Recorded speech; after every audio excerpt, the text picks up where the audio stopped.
বিশ্বরূপ রায় আর দেবেন্দ্র ভট্টাচার্য শাকিলা বাজার থেকে জামশেদপুর ফিরছিলেন। শাকিলা বাজারে একটা মিনি স্টিল প্লান্ট বসবে, তার টেন্ডার নিয়ে কথাবার্তা বলার জন্য কোম্পানি ওদের পাঠিয়েছিল কলকাতা থেকে। জামশেদপুরে এসে একটা ট্যাক্সি নিয়ে ভোরবেলা বেরিয়েছিলেন।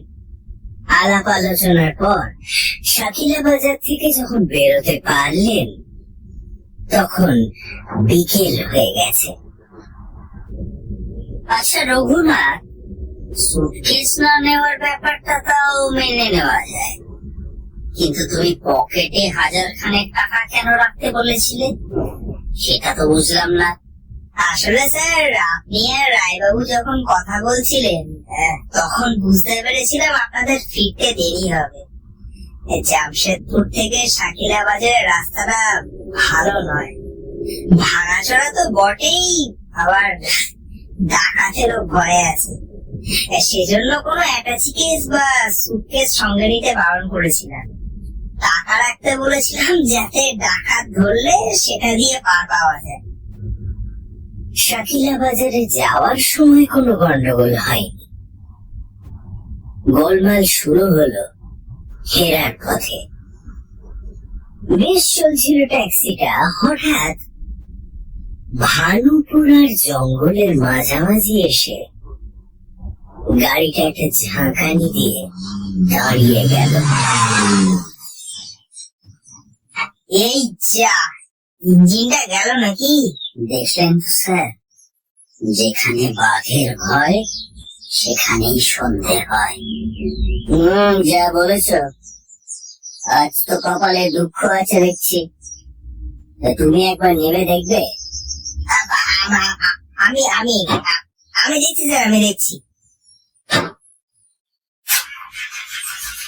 রঘুনাথ সিং গাড়ি থেকে নেমে বনেট খুলে অনেক ধস্তাধস্তির পর গাড়ি আবার স্টার্ট দিল। যা ঘটঘট আওয়াজ দিচ্ছে, ও তো বলেই দিচ্ছে যেতে পারবো না। তোমার ট্যাক্সি চোখ বুঝলে আমাদের কি হবে? ঘাবড়াবেন না স্যার, ইঞ্জিনের ভেতরে কিছু ভেঙেছে মনে হচ্ছে, না খুললে তো বোঝা যাবে না। বেশি চাপাচাপি করলে একেবারে বসে যাবে।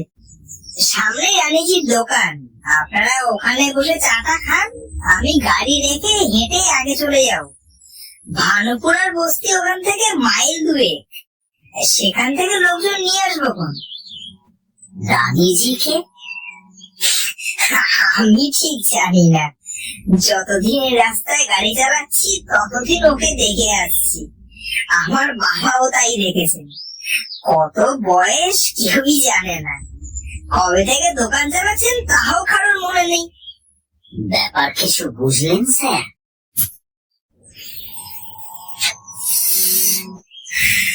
সব ব্যাপার বুঝে দরকার নেই, অবস্থা বুঝে ব্যবস্থা নিলেই হবে।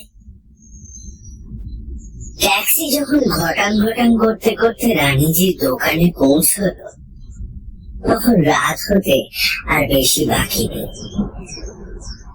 জঙ্গলের মাথায় সূর্যাস্তের বিলীয়মান আলোর কিছুটা রয়ে গেছে বটে, কিন্তু তার তলায় জমাট অন্ধকার ঘন হয়ে আসছে। ঘরে ফেরা পাখিদের চেঁচামেচিও প্রায় শেষ হওয়ার মুখে। রঘুনাথ গাড়ির ইঞ্জিন বন্ধ করা মাত্র নিস্তব্ধ জঙ্গল যেন হাঁফ ছেড়ে বাঁচল। রানীজির দোকানটা কোথায়? যাওয়ার সময় তো দেখলাম বলে মনে পড়ছে না। পড়বারই কথা, রাস্তার ধারে রানীজির দোকান। ওই শ্যাওলা ধরা ইটের দেওয়াল আর মোচে ধরে যাওয়া টিনের চালের ছোট্ট ঘরটা, চারিদিকে বড় বড় গাছ আর ঝোপঝাড়ের সঙ্গে মিলেমিশে রয়েছে। ঝাঁপ বন্ধ থাকলে জঙ্গলের ভেতর থেকে তাকে আলাদা করা কঠিন ব্যাপার। ওই দেখুন স্যার, সাদা শাড়ির উপর খয়েরি রঙের চাদর মুড়ি দেওয়া একজন বৃদ্ধা মহিলা হ্যারিকেন জেলে দোকানের বাইরে আসছেন। তো মনে হচ্ছে আমাদের দিকেই আসছেন। এই তোমার রানীজি, রঘুনাথ? হ্যাঁ স্যার, আপনারা বসুন, আমি কথা বলে আসছি। নমস্কার রানীজি, আপনার একটু সাহায্যের দরকার। রঘুনাথ কি ঘটেছে তা সবিস্তারে জানালো রানীজিকে। লণ্ঠনের আলোয় দেখা গেল বৃদ্ধার লোল চর্ম দন্তহীন মুখে একটা অত্যন্ত মধুর হাসি ফুটে উঠল। মাথা নেড়ে রানীজি সওয়ারি দুজনকে নেমে আসতে আহ্বান করলেন। বিশ্বরূপ গাড়ি থেকে নেমে রঘুনাথকে বললেন, আচ্ছা, তুমি এই অন্ধকারে যেতে পারবে তো? কোন রকম বিপদ আপদ হবে না তো? সেটা তো ঠিকই বলেছেন, জানোয়ারকে ভয় পাই না, ভয় আসলে মানুষের।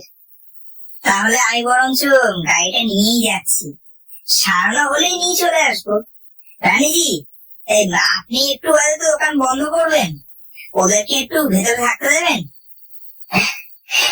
ঠিক আছে, তবে তাড়াতাড়ি এসো, নইলে যে লেরো বিস্কুট আর চা খেয়ে রাতের খাওয়া সারতে হবে।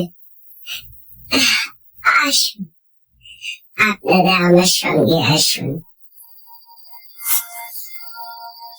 সামনে ঢোকার পথের আধখানা জুড়ে একটা মাটির উনুন, এক পাশে একটা প্রাগৈতিহাসিক যুগের কাঁচের আলমারি, তার ভেতরে একটা কাঁচের বয়ামে চা, চিনি, বিস্কুট, কেক ইত্যাদি। অন্য পাশে একটা হাই বেঞ্চ আর একটা নিচু বেঞ্চ। পেছনের দেওয়ালে একটা টিনের দরজা। অসুস্থ গাড়িটা আর্তনাদ করতে করতে আর প্রচুর ধোঁয়া ছাড়তে ছাড়তে চলে গেলে রানীজি অতিথিদের ভেতরে এনে বসালেন। চা খাবেন তো? আর কেক? আপনি তো ভারী চমৎকার বাংলা বলেন। শুধু বাংলা কেন, আমি আরো 5-6টা ভাষায় কথা বলতে পারি। আমার এখানে নানা প্রদেশে ড্রাইভাররা আসে, তাদের কথাবার্তা শুনে শুনে শিখে নিয়েছি। অনেক বছর তো হলো এখানে। এই জঙ্গলের মধ্যে একা দোকান চালাচ্ছেন, ভয় করে না আপনার?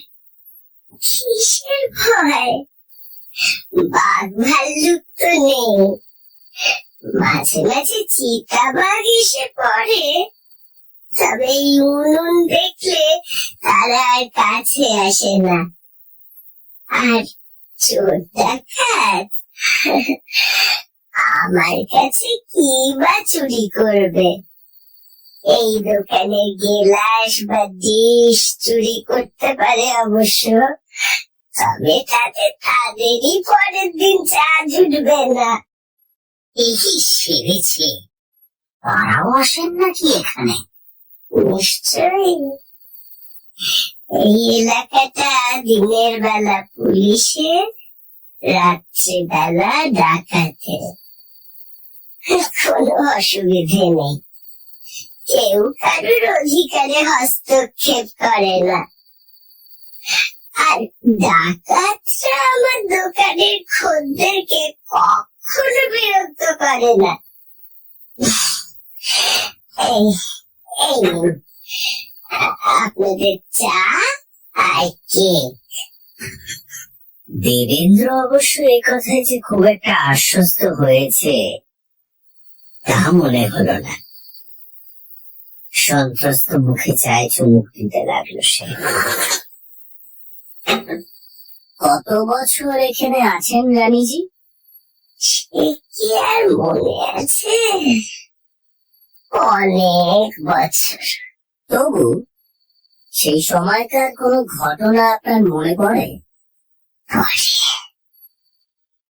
দ্বিতীয় বিশ্বযুদ্ধ তখন শেষ হয়ে আসছে। বলেন কি? সে তো 1945 কি 46 হবে। তার মানে আজ থেকে প্রায় 54 বছর আগে। ওরে বাবা, তা এখন আপনার বয়স কত?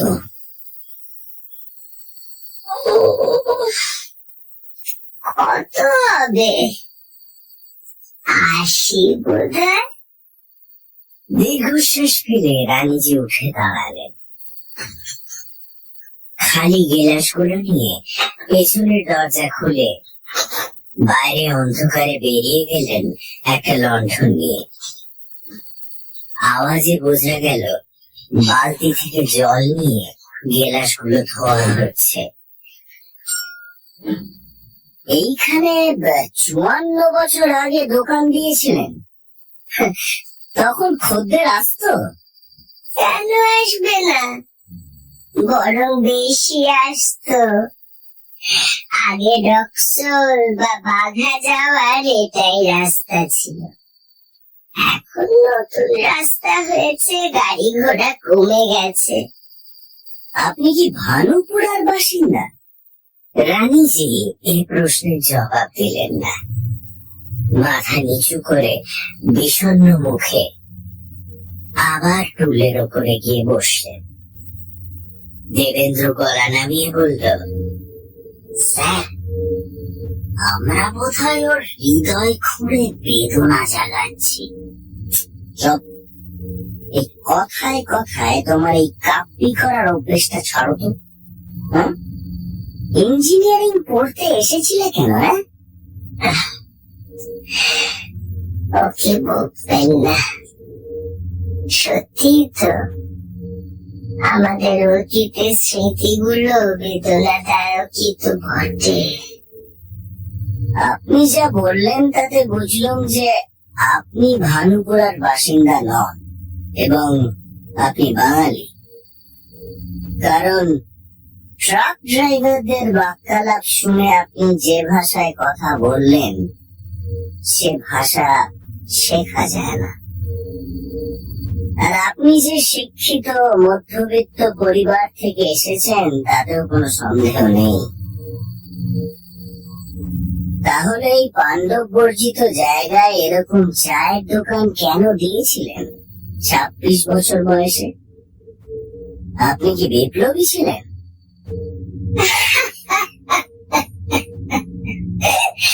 বিপ্লবী? সেরকম কিচ্ছু নয়। দোকান দিয়েছিলাম পেট চালানোর জন্য। পেট চালানোর জন্য? সে কি জঙ্গলে? দুনিয়ায় আর কোন জায়গা ছিল না? উপায় ছিল না। দেখুন, অতিরিক্ত কৌতূহল বা কারোর ব্যক্তিগত ব্যাপারে অনুসন্ধিৎসা যে অত্যন্ত অন্যায় একটা সামাজিক অপরাধ তা আমি জানি। আমার ব্যক্তিগত জীবন নিয়ে কেউ যদি বেশি প্রশ্ন করে তাহলে আমি ভয়ানক রেগে যাই, গালাগালি পর্যন্ত করি। তা সত্ত্বেও আপনার অতীত জীবনের ইতিহাস জানবার ইচ্ছেটা চেপে রাখতে পারছি না। আপনার ভাষা বলে দিচ্ছে যে আপনি শিক্ষিত মধ্যবিত্ত বাঙালি পরিবারের মানুষ, অথচ এরকম একটা জায়গায় এরকম একটা দোকান দিয়ে অর্ধ শতাব্দী কাটিয়ে দিলেন। তার কারণটা না জানতে পারলে আমার রাতের ঘুম, দিনের খাওয়া ইত্যাদির বেশ অসুবিধে হতে পারে। বলেন কি? সে তো ভালো কথা নয়। নয় তো? আপনারা বুদ্ধিমান লোক, নিশ্চয়ই বুঝতে পেরেছেন যে গত 50 বছর ধরে আমি এখানে অজ্ঞাতবাস করছি। যে কারণে অজ্ঞাতবাস শুরু করেছিল সেটা বোধহয় শেষ হয়ে যায়। জীবনের শেষ পর্যন্ত এইভাবেই হয়তো আমাকে কাটাতে হবে। কাজেই আমার জীবনের ইতিহাস আপনাদের বলা আমার বিপদ ডেকে আনতে পারে, তাই না? হ্যাঁ, তা পারে, যদি না আপনি আমাদের যা বলবেন সেটা এই ঘরের চার দেওয়ালের বাইরে কখনোই না যায়। আপনি আমাদের বিশ্বাস করতে পারেন, আমরা ভদ্রলোক। নিঃস্বার্থভাবে অন্যের অপকার করা আমাদের স্বভাব নয়। আপনি যা বলবেন সেটা আমরা গল্প বলেই ধরে নেব। এই অন্ধকারেই তো জোনাকি রঙে গল্প তৈরি হয়। বিশ্বরূপ আবার চোখ পাকিয়ে কি যেন বলতে যাচ্ছিলেন, তাকে বাধা দিয়ে রানীজি বললেন, তা ঠিক। বিশেষত আজ আমার জীবনের সব লেনদেন যখন ফুরিয়েছে, তখন আর বাধা কোথায়? আমার এখানে যারা আসে তাদের ভীষণ তাড়া, আমাকে তারা লক্ষ্যই করে না। আজ আপনাদের যে অবস্থায় এখানে আসতে হলো, তাতে মনে হচ্ছে কেউ হয়তো চাইছে যে আমার ভেতরে জমে ওঠা কথার ভার কিছুটা কমিয়ে দেওয়াই দরকার।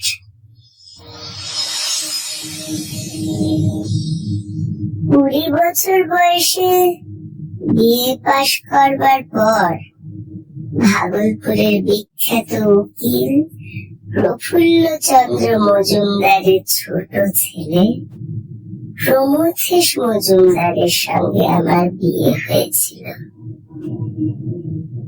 বাবা মা আমার ছোটবেলায় মারা গিয়েছিলেন। বড় হয়েছিল পাকপাড়ায় মামা বাড়িতে।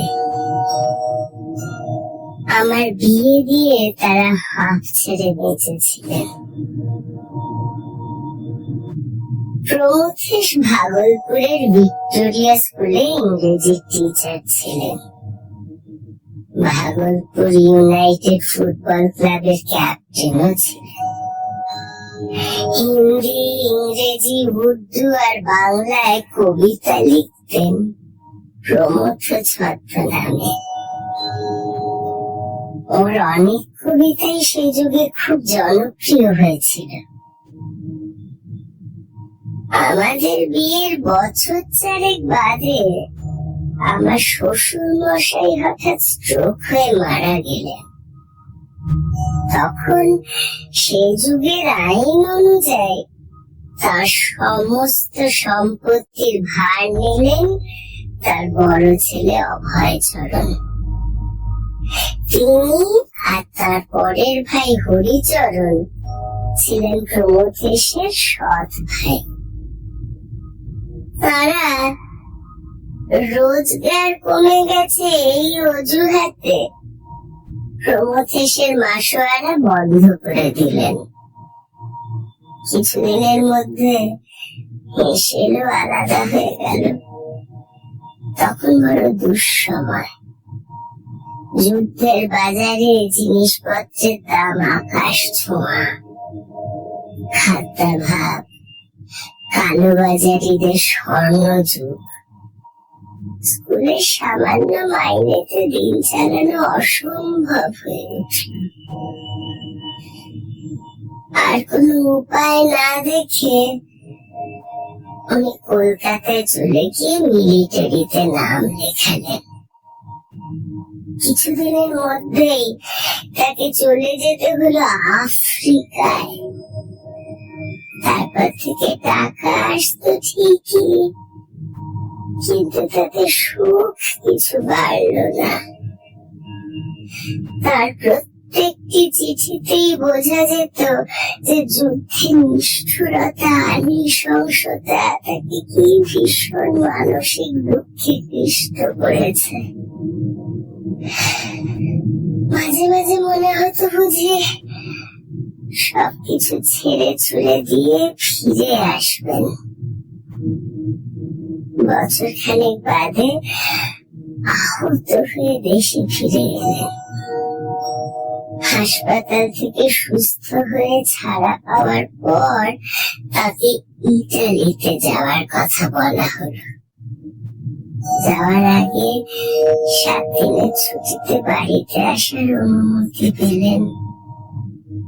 ইতিমধ্যে হরিচরণ মারা গেছে। আমার ছেলে প্রায় পাকাপাকি ভাবেই তার মেজ মার কাছে থাকতো। উনি যেদিন এলেন তার পরদিন সকালে আমাকে বললেন, না, আমি আর ফিরে যাব না। এই অকথ্য অত্যাচার, যুদ্ধ, রক্ত, মৃত্যু আর দেখতে পাচ্ছি না। কিন্তু ডিসচার্জ না হলে, কারো সৈন্যবাহিনীতে ফিরে না যাওয়া গুরুতর অপরাধ। আর্মি এসে কান ধরে নিয়ে যাবে, তারপর ভয়ানক শাস্তি। এসব উনি জানতেন, কিন্তু কিছুতেই ওই অমানসিক নারকীয়তার মধ্যে ফিরে যেতে রাজি হলেন না। নিরুপায় হয়ে আমরা নকুলেশ্বর রায়ের কাছে গেলুম পরামর্শ করতে। নকুল বাবু ভিক্টোরিয়া স্কুলে ইতিহাস পড়াতেন, আর ওর ঘনিষ্ঠ বন্ধু ছিলেন ভানুপুরা জমিদার বাড়ির ছেলে, প্রচন্ড গান্ধীবাদী, নারায়ণ সিং এর কাছের মানুষ, আর ভাগলপুর আর তার আশেপাশের এলাকার প্রভাবশালী নেতা ছিলেন নকুল বাবু।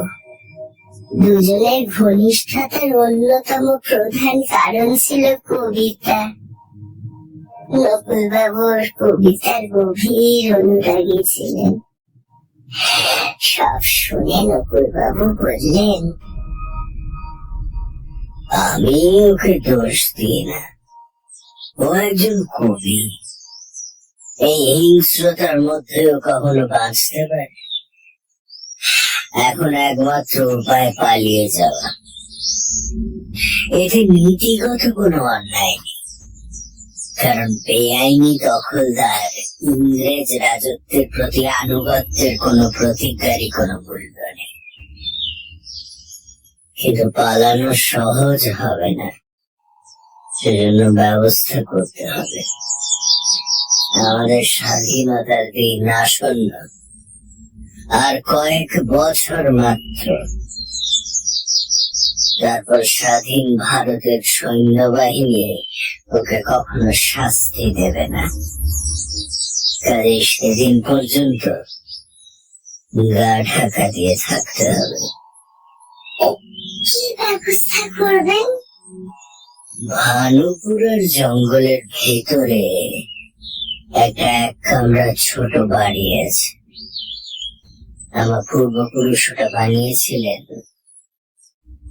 শিকার পার্টির বিশ্রাম গৃহ হিসেবে। এছাড়া ওই বাড়িতে থেকে 1 মিনিট হাঁটা পথে আর একটা ছোট্ট ঘর আছে। এটা ঝোপঝাড়, লতা পাতা, বড় বড় গাছে এমন ভাবে ঢাকা যে জানা না থাকলে কারোর সাধ্যি নেই সেটা খুঁজে বার করে। ওটা ছিল আমার পূর্বপুরুষদের লীলা কক্ষ। আজ ওই ঘর দুটোর কথা প্রায় সকলেই ভুলে গিয়েছে। ব্যবস্থাটা এইরকম হলো যে সরু পায়ে চলা পথ দিয়ে জঙ্গলের ভেতরের বাড়িটাতে পৌঁছানো যায়। তার উপর আড়াআড়ি করে এই দোকানটা তৈরি হলো। উদ্দেশ্য, কেউ যদি বাড়িটাতে যেতে যায় তাহলে তাকে এই দোকানের ভেতর দিয়ে যেতে হবে। দিনের বেলা হলে আমাকে ডিঙিয়ে, রাত্রিবেলা হলে দরজা ভেঙে। অর্থাৎ নিঃশব্দে বা অগোচরে যাওয়া যাবে না। বাড়িটা তো এখান থেকে কাছেই, আর এই বাড়িতে যেই থাকুক সে টের পেয়ে যাবে। তখন পেছনের দরজা খুলে বেরিয়ে ছোট ঘরটার মধ্যে আশ্রয় নিতে পারবে। তাহলে এই দোকানটা কবে হলো? দোকানটা তৈরি হতে সময় লাগলো দিন 5। এর মধ্যে ঘর দুটো সাফ হয়ে গেল। 7 দিনের দিন গভীর রাত্রে আমাদের এখানে পৌঁছে দিয়ে গেলেন নকুল বাবু। তারপর দিন থেকে সিধা পাল্লু শাড়ি পরে, 2 হাতে 1 গাদা লাল সবুজ কাঁচের চুড়ি পরে, 1 গলা ঘুমটা টেনে আমি দোকানদারি শুরু করলাম। ততদিনে আমার লোকাল ভাষাটা বেশ রপ্ত হয়ে গিয়েছিল। নকুল বাবু মাঝে মাঝে এসে আমাদের সঙ্গে দেখা করে যেতেন, জিনিসপত্র দিয়ে যেতেন, আর প্রমথর কবিতা নিয়ে যেতেন ছাপানোর জন্য। কেউ কোনো সন্দেহ করল না। সবাই জানলো নকুল বাবু তার এক গরিব দেহাতি রক্ষিতাকে দোকান দিয়ে বসিয়েছেন। এই গুজবের কয়েকটা ভালো ফল হলো এই যে নকুল বাবুর পরিবার তার বিলাস বসনহীন দেশভক্তি ছেড়ে এই পুরুষ সুলভ স্বাভাবিক ব্যবহারে অত্যন্ত খুশি হলো। আর ডাকাত বা বাজে লোকেরা আমাদের বিরক্ত করা থেকে বিরত রইল। কারণ ভানুপুরায় রায় পরিবারের রক্ষিতাকে ঘাটানোর ফল যে কি ভয়ানক হতে পারে তা তারা বিলক্ষণ জানত। এর মধ্যে বিশ্বযুদ্ধ শেষ হয়ে গেল। আমাদের বিপদ কিন্তু কাটল না। পালিয়ে যাওয়া সৈন্যদের খুঁজে বের করতে আর্মি আরো বেশি করে উঠে পড়ে লাগলো। তারপর দেশ স্বাধীন হলো, কিন্তু পালানো সৈন্যদের ক্ষমা করা হলো না। এই সময় নকুল বাবু মারা গেলেন। বাইরের পৃথিবীর সঙ্গে আমাদের যা যোগাযোগ ছিল তাও প্রায় ছিন্ন হয়ে গেল। কাজেই আমাদের আর অজ্ঞাতবাস থেকে মুক্তি হলো না। তারপর আর কিছু নেই, এখানেই রয়ে গেল। কোথায় বা যাব? বাপের বাড়ি বলে তো কিছু নেই। আমাদের ছেলেও আমাদের চেনে না। সে জানে তার বাবা মা তার ছেলেবেলায় মারা গেছে। নকুল বাবু যতদিন বেঁচে ছিলেন তার খোঁজ খবর পেতুম। এখন সে যে কোথায় আছে, কি করছে জানিও না। আমার স্বামীও হঠাৎ অথর্ব হয়ে পড়লেন। তাকে নড়ানো চড়ানো অসম্ভব হয়ে পড়ল। অথর্ব হয়ে পড়লেন কেন? শারীরিক আর মানসিক দুদিক দিয়েই ওর স্বাস্থ্য ভেঙে পড়েছিল। স্বাধীনতার পর থেকে ওকে একটা প্রবল মানসিক অবসাদ আচ্ছন্ন করে ফেলল। তার কারণ কিছুটা অনুশোচনা, কিছুটা অপরাধ বোধ, কিছুটা ভয়, আর কিছুটা আমার জন্য চিন্তা। আমি আর নকুল বাবু অনেক বোঝানোর চেষ্টা করেছি, পারিনি। সেই সঙ্গে আফ্রিকার যুদ্ধক্ষেত্রে পাওয়া আঘাতটা, যেটা কখনোই ঠিক পুরোপুরি সারেনি, তাকে যন্ত্রণা দিতে শুরু করে দিল। তার উপরে বছরের পর বছর ধরে নিশ্চিদ্র নির্জনতা তাকে যেন কেমন চুপু চুপু করে ফেলেছিল। নকুল বাবু মারা যাওয়ার কিছুদিনের মধ্যেই উনি একেবারে চলৎ শক্তিহীন হয়ে পড়লেন। এখন সারাদিন ওই যাকে বললুম লীলা কক্ষ, সেখানে চুপ করে পড়ে থাকেন। সারাদিনে একবার খান। আমি রাত্রে দোকান বন্ধ করে ওর জন্য খাবার নিয়ে যাই। কারোর সঙ্গে দেখা করেন না। কেউ দেখা করতে গেলে চাদর দিয়ে মুখ ঢেকে শুয়ে থাকেন। নকুল বাবুর খাস চাকর বুদ্ধিনাথ দু একবার ওর সঙ্গে কথা বলতে গিয়েছিল, কিন্তু লাভ হয়নি। আচ্ছা, আপনার কলকাতায় যেতে ইচ্ছে করে না? জীবনের 20টা বছর তো ওইখানেই কাটিয়েছিলেন। না, একেবারেই ইচ্ছে করে না। এই তো বেশ আছে, কোনো অসুবিধে তো নেই। আর প্রমোদকে ছেড়ে যাবই বা কি করে? তাকে তো নাড়ানো যাবে না।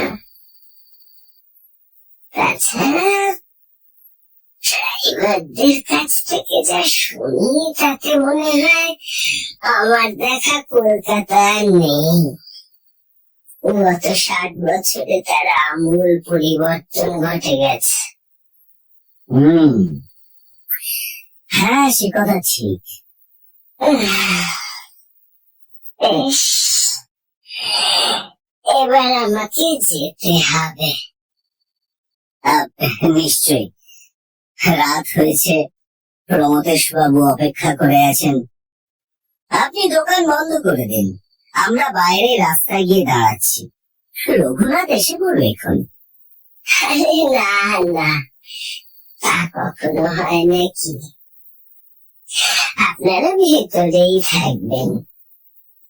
রঘুনাথ কখন আসবে তার কি কোনো ঠিক আছে? তবে সে আসবে, আমি তাকে জানি। সে কথার খিলাপ করে পালিয়ে যাবে না। আপনারা বেঞ্চ দুটোর উপর শুয়ে পড়ুন। ওই কোণে, ওই যে ওইখানে পুজোয় জল আছে, আর আলমারিতে কেক বিস্কুট আছে। খিদে পেটে খেয়ে নেবেন। দামটা ওই উনুনের পাশে রেখে দেবেন। বাইরের ঝাঁপটা ভেতর থেকে তার দিয়ে আটকানো থাকবে। রঘুনাথ এলে সেটা খুলে বেরিয়ে যাবে। ঝাঁপটা নামিয়ে দিতে ভুলবেন না যেন। আমি ভিতরের দরজাটা বাইরে থেকে তালা বন্ধ করে যাব। ওদিক দিয়ে বেরোতে পারবেন না। ঠিক আছে, ঠিক আছে, আপনি কোনো চিন্তা করবেন না। আপনি যেরকম বলবেন আমরা সেই রকমই করব। বিশ্বরূপের কথা শেষ হওয়ার পরেও রানীজি চুপ করে দাঁড়িয়ে রইলেন। বেশ কিছুক্ষণ ইতস্তত করে বললেন, আর এই একটা কথা, স্থানীয় লোকেরা এই জঙ্গলটাকে জাদু জঙ্গল বলে। এখানে নাকি রাত বাড়লে নানা রকম অদ্ভুত অদ্ভুত ঘটনা ঘটতে থাকে। কিরকম ঘটনা? আমি যদিও এত বছরে কখনো শুনিনি, তবে লোকে বলে নানা রকম গান শোনা যায়, জঙ্গলের ভেতর থেকে ঘুরে শব্দ ভেসে আসে হাসির আওয়াজ।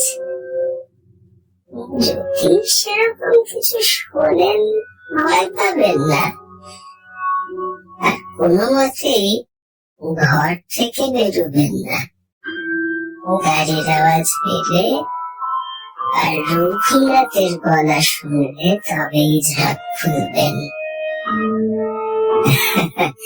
ভয় পাবো না, কিন্তু আপনি ভয় না পেয়ে থাকেন কি করে? ওই যে বললো, আমি কখনো কিছু শুনিও নি, দেখিও নি। জাদু জঙ্গল মানে মায়া কানন, চমৎকার। রানী যে দোকান থেকে বেরিয়ে দরজা বন্ধ করে চলে গেলেন। বিশ্বরূপ হাই বেঞ্চের ওপর শুতে না শুতেই নাক ডাকতে শুরু করলেন, কিন্তু দেবেন্দ্র ঠেলা খেয়ে ধর্মর করে উঠে বসলেন। ঘড়িতে তখন রাত 10টা। শুরু হয়ে গেছে স্যার, মায়া কাননের মায়া। শুনতে পাচ্ছেন? হ্যাঁ হ্যাঁ পাচ্ছি। একটা গান, রবীন্দ্রসঙ্গীত, মোটা পুরুষালী গলা। কি গান? সুন্দর রীতিরঞ্জন তুমি, নন্দন ফুলহার, তুমি অনন্ত নব বসন্ত অন্তরে আমার। তাই না? হ্যাঁ স্যার, ঠিক তাই। ঘাবড়িও না, মনে হচ্ছে প্রমথেশ বাবুই গাইছেন। প্রমথেশ বাবু? এ কি স্যার, 90 বছরের বুড়োর গলা?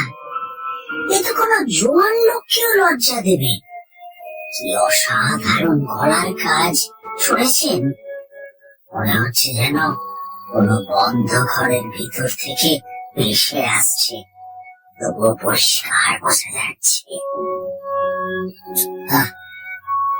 এতে এত অবাক হওয়ার কি আছে?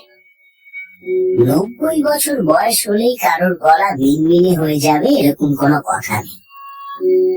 আমার ঠাকুরদার 80 বছর বয়সেও বাজখাই গলা ছিল। ভোরবেলায় গোয়ালার সঙ্গে তার ঝগড়া শুনে পাড়ার লোকেদের ঘুম ভাঙত। বিশ্বরূপ আরো কিছু হয়তো বলতেন, কিন্তু একটা ক্ষীণ জল তরঙ্গের মতো হাসি তার কথা বন্ধ করে দিল। একটু চটুল, অত্যন্ত মধুর একটা কণ্ঠ শোনা গেল। হয়েছে, একটু আস্তে, দোকানে লোক আছে।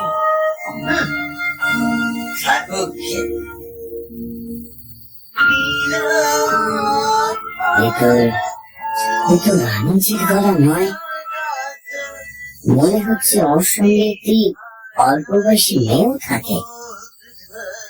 থাকতেই পারে কি স্যার? রানীজি যাই বলুন না কেন, আমি এ রহস্য ভেদ না করে যাচ্ছি না। রহস্য ভেদ করবে কি করে? ওদিকে তো যেতে পারবো না আমরা।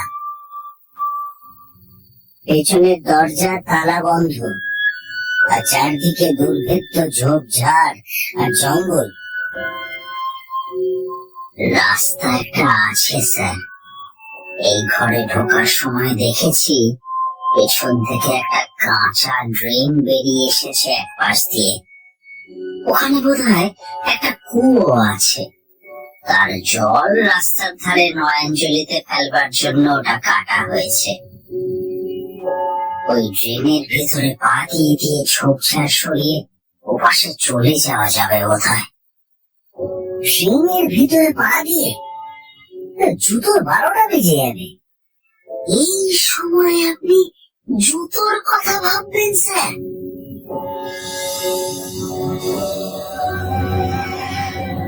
ত্রয়োদশীর চাঁদ তখন মধ্য গগনে আসেনি। তার স্নিগ্ধ নরম আলোয় জঙ্গলটাকে মায়া কানন বলেই মনে হচ্ছিল। গানটা ততক্ষণে থেমে গেছে, কিন্তু তার লহ হৃদয়ের ফুলচন্দন যেন জ্যোৎস্না ধারার সঙ্গে মিশে তখনও বাতাসে ভেসে বেড়াচ্ছিল। রোমাঞ্চিত শরীরে বিশ্বরূপার দেবেন্দ্র সরু পায়ে চলা পথ দিয়ে এগিয়ে চললেন।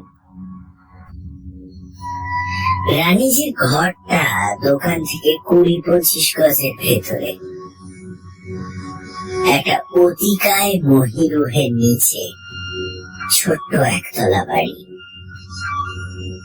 তার একটা আধখোলা দরজার ভেতর থেকে প্রদীপের হলদেটে আলো বেরিয়ে আসছিল। দুজনে বাড়িটার কাছাকাছি আসতে দরজার পেছনে কারোর উপস্থিতি লক্ষ্য করা গেল। ওরা তাড়াতাড়ি পথের ধারে একটা ঝোপের পেছনে আত্মগোপন করলেন। স্যার, দরজা খুলে গেল তো? আমাদের কি দেখে ফেলেছে?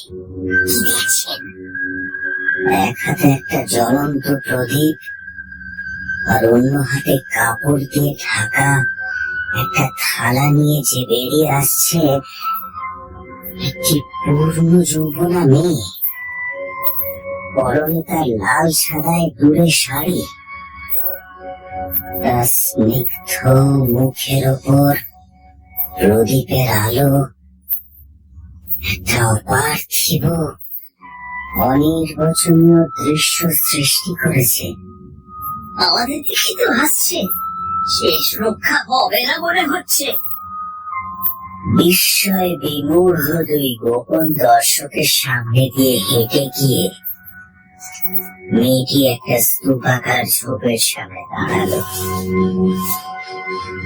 প্রদীপের আলোয় দেখা গেল ঝোপের সামনে একজন পুরুষ দাঁড়িয়ে রয়েছেন।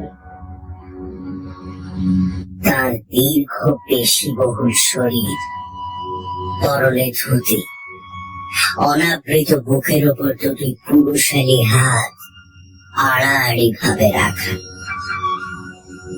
তার মুখে একটা অদ্ভুত রহস্যময় হাসি।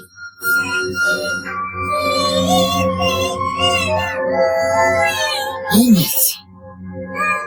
এ আবার কি ভাষায় কথা বলছে? রোজও পুলিশ স্যার। বটে, কি বললো বুঝলে? হ্যাঁ স্যার, বললো এ কি অপরূপ রূপ দেখলুম। সখী, তোর শুনলে মনে হবে যেন সে একটা স্বপ্ন। ঠিক, আমরা স্বপ্ন দেখছি না তো ভট্টাচ? না স্যার, একেবারে বাস্তব। আপনার গায়ে চিমটি কেটে দেখবো স্যার? না, খবরদার। ইতিমধ্যে স্বপ্ন স্বরূপ তার নায়িকাকে একটা দীর্ঘ চুম্বন করেছেন। সেই অত্যন্ত ব্যক্তিগত, অপ্রকাশ্য, অশ্লেষ দৃশ্য কোন ভদ্র সন্তানের গোপনে দেখা অন্যায়। কিন্তু বিশ্বরূপ আর দেবেন্দ্রর মনে হচ্ছিল যেন ওরা ইংরেজি সিনেমার একটি মধুর রোমান্টিক দৃশ্যের অভিনয় দেখছেন। ন্যায় অন্যায়ের প্রশ্নটা তখন অবাস্তব। নায়ক নায়িকা আলিঙ্গনবদ্ধ হয়ে ঝোপের আড়ালে অদৃশ্য ঘরটার মধ্যে ঢুকে গেলেন। এবার বোধহয় আমাদের চলে যাওয়া উচিত, নাকি ভট্টাচ? যাবো স্যার, শেষ দৃশ্যটা দেখেই চলে যাব। দেবেন্দ্রর কথায় বিশ্বরূপ অসন্তুষ্ট হলেন বলে একেবারেই মনে হলো না। দুজনে ঝোপের ভেতর থেকে বেরিয়ে আসা একটি ক্ষীণ আলোর রেখার দিকে উদ্বেল হৃদয়ে তাকিয়ে রইলেন। আমি তোমার সঙ্গে বেঁধেছি আমার প্রাণ, সুরের বাঁধনে। ওদিকে কোথায় যাচ্ছেন স্যার? আমি দেখতে চাই ওই ঝোপের পিছনে ঘরটার ভেতরে কে আছে। যাবেন না, যাবেন না স্যার। আপনি যা দেখবেন তা আপনার ভালো লাগবে না, আপনি সহ্য করতে পারবেন না। আমারও মনে হয় ভালো লাগবে না, কিন্তু কিন্তু ঠিক সহ্য করতে পারবো। দেখো তুমি, নাটক শেষ হয়ে গেছে স্যার। এখন পর্দা তুলে তার পিছনে যা দেখবেন তাতে কিন্তু সুর কেটে যাবে। চলুন চলুন, আমরা ফিরে যাই। না ভজ্জাজ, নাটক এখনো শেষ হয়নি। তুমি থাকো, আমি একাই যাচ্ছি। নিচু হয়ে পা টিপে টিপে ঝোপটার দিকে এগিয়ে গেলেন বিশ্বরূপ। বোধহয় কয়েক সেকেন্ডের জন্য তার শরীর আলোটাকে আড়াল করল, আর তারপরে ছিটকে সরে তারা খাওয়া বানরের মতো চার হাতে পায়ে হুড়মুড় করতে করতে ছুটে এসে দেবেন্দ্রর পাশে আছড়ে পড়লেন। তার মুখের প্রতিটা রেখা তখন একটা চরম বিভীষিকায় বিকৃত হয়ে রয়েছে। বললুম স্যার, সহ্য করতে পারবেন না। পালাও পালাও ভজ্জাজ, পালাও। ওটা যদি এখন বেরিয়ে আসে। কেউ আসবে না স্যার, চলুন আমরা চলে যাই। তাই চলো, তাই চলো। ও কি বিভৎস, কি ভয়ঙ্কর।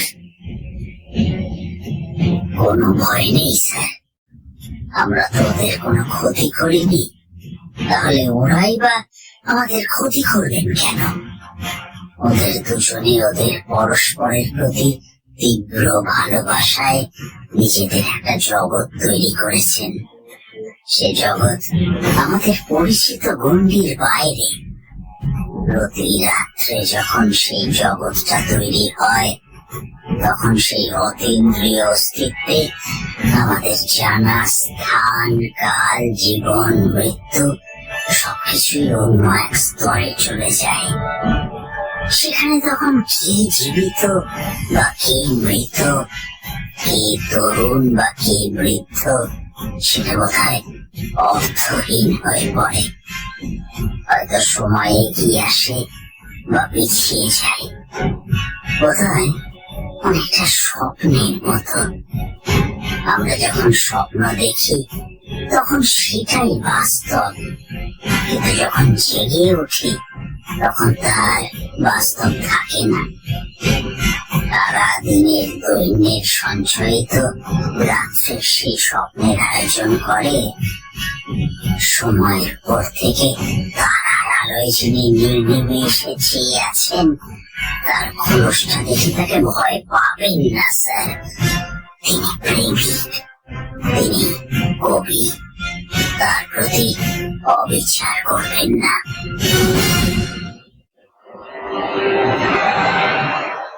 ইতিমধ্যে রঘুনাথ ট্যাক্সি নিয়ে এসে পৌঁছেছে রানীজি দোকানের সামনে। দেবেন্দ্র এবং বিশ্বরূপ বাইরে দাঁড়িয়েছিলেন। রঘুনাথ যখন এলো তখন রাত প্রায় 12:30। স্যার, যদি অপরাধ না নেন একটা প্রশ্ন জিজ্ঞেস করবো। এই জঙ্গলটাকে স্যার লোকে বলে জাদু জঙ্গল। এখানে নাকি সূর্য ডুবে গেলে অনেক আশ্চর্য ঘটনা ঘটে। আপনারা সেরকম কিছু কি দেখলেন? না না না না সেরকম কিছু আমরা দেখিও নি, শুনিও নি।